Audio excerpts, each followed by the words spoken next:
Hi guys, ako po si Denise May Venecio.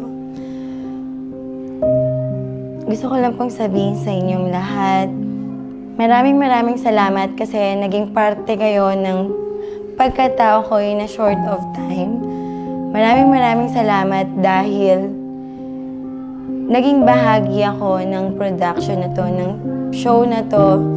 Dahil kung hindi sa pagtitiwala ninyo, wala po ang Denise ngayon sa harapan ninyo. Konti man yung panahon natin na magkakasama, sobrang tumatak kayong lahat sa akin. And I hope kahit papano, si Mami D, si Mami Bunny, ako as Denise, ay naging markable din sa inyong lahat. At nagpapasalamat ako kung hindi nyo rin ako makakalimutan.